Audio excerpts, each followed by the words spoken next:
هر روز صبح که از خواب پا میشیم یکی از این کارت های دعوت به بازی اسکوید گیم تو دستمونه. شاید ندونیم، اما ما هر روز درگیر بازی های اسکوید هستیم و این باعث میشه فصل دوم اسکوید گیم به نسبت فصل اول ترسناکتر و باحالتر باشه. سلام، امیدوارم حالتون خیلی خوب باشه. به سینما زیست خیلی خوش اومدید.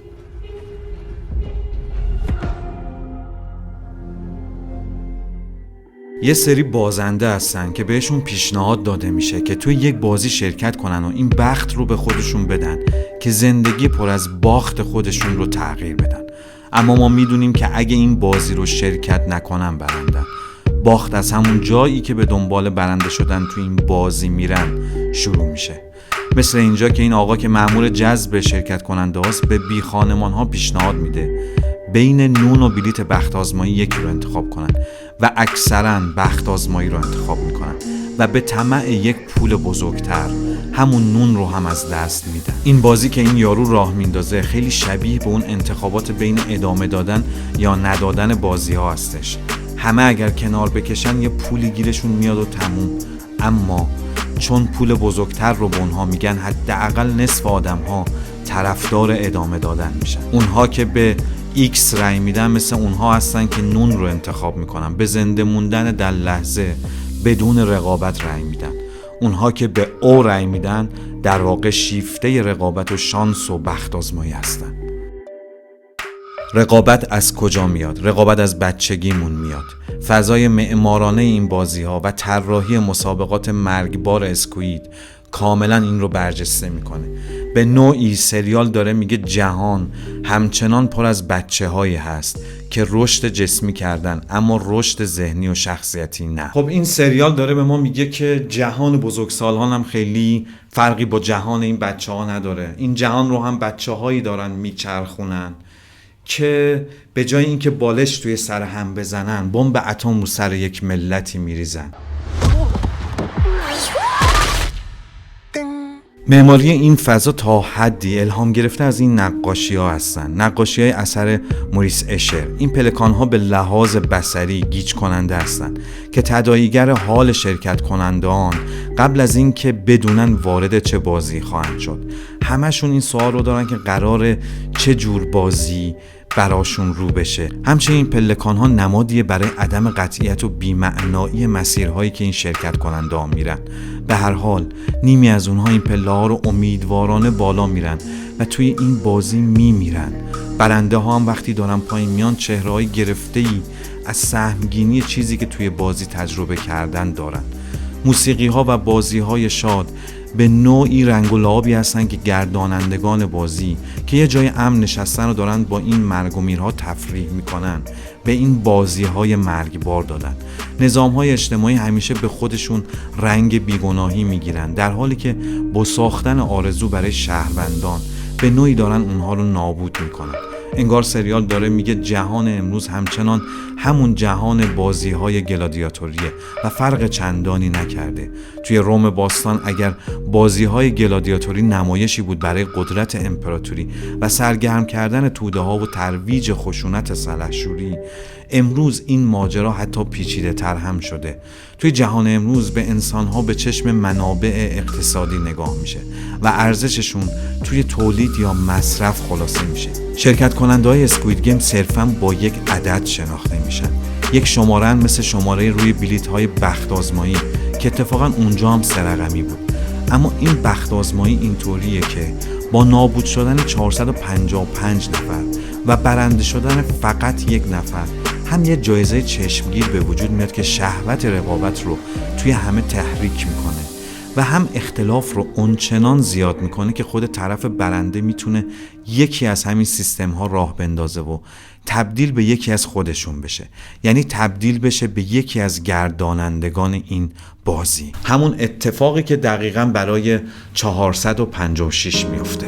456 یک بار این بازی ها رو تجربه کرده، برنده شده، یه پول گنده داره و حالا با اون پول سیستم خودش رو راه انداخته. کلی اسلحه و آدم خریده تا بازی های اسکوید رو متوقف کنه. اما چون اونها از این لحاظ قوی تر هستن مجبور میشه دوباره خودش وارد بازی ها بشه. حالا اون به جریان بازی ها آگاهی داره و فکر میکنه باید کاری بکنه. توی رأیگیری میخواد همه رو قانع کنه که بازی رو ادامه ندن.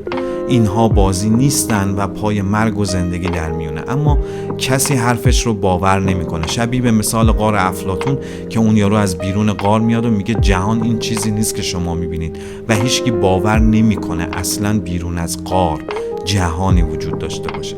برای همین 456 سعی میکنه با قواعد همون بازی ها آدم های بیشتری رو از مرگ نجات بده. اول سعی میکنه توی انتخابات حرفش رو بفهمونه که نباید این بازی ها ادامه پیدا بکنه. این کارش باعث میشه 2 حزب X و O به وجود بیاد که روی سینه هاشون پرچم حزبشون هم زده شده. این قضیه باعث تقابل، قهر، دلخوری و جبهه‌گیری میشه تا حدی که یک شب حزب O به افراد حزب X حمله میکنه.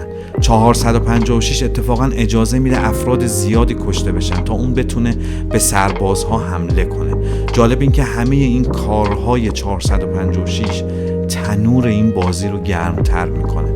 از اول انگار یه عده‌ای دارن اون رو مدیریت میکنن تا طبق قواعد خود گردانندگان بازی عمل کنه. خودشون باهاش قرار میذارن و تحریکش میکنن وارد بازی ها بشه و بعد با این ماجراهایی که درست میکنه داره بازی رو برای گردانندگان و تماشاگران پولدار این بازی جذابتر میکنه و احتمالاً پولهای بیشتری داره جابجا میشه، ضمن اینکه آدمهای بیشتری به خاطر تصمیمات اون میمیرن، از جمله دوست نزدیکش 390.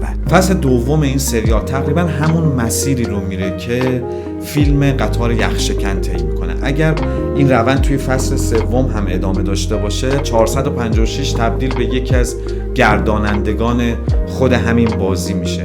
با فلسفه فیلم هم جور در میاد، چون که داره در مورد این صحبت میکنه که این سیستم سرمایه داری مدام خودش رو باز تولید میکنه و حتی اونایی که تصور میکنن دارن با این سیستم میجنگن به نوعی دارن توی قواعد همون بازی میکنن و به نوعی دارن اونو تقویتش میکنن. توی بتمن 2022 کارماین میگه که میدونی چرا کمونیسم محکوم به نابودی بود؟ به خاطر اینکه داشت قناعت پیشگی رو ترویج میکرد. این خیلی دیالوگ مهم و تأمل برانگیزیه، به خاطر اینکه همینطور که این سریال هم داره میگه تا وقتی مردم با هم دیگه احساس رقابت دارن و دنبال برتری جویی هستن، هر اتفاقی که بیفته به نوعی تبدیل به یک چیزی میشه که سرمایه داری رو تقویت میکنه. حتی خود کمونیسم باعث میشه تنور سرمایه داری داغ‌تر بشه، چون از مردم این سیستم یه سری مصرف کننده میسازه که چیزها رو مصرف میکنن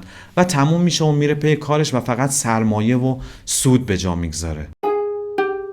حالا چاره چیه؟ آگاهی از این قواعد برای 456 که سودی نداشت، یک جورایی سرنوشت اودیب رو پیدا کرد که آگاهی بیشتر بلای جونش شد. دوباره میپرسم چاره چیه؟ یکی از راه‌ها خود همین مارکسیسمه که قبلا آزموده شده و نتیجه خودشو پس داده.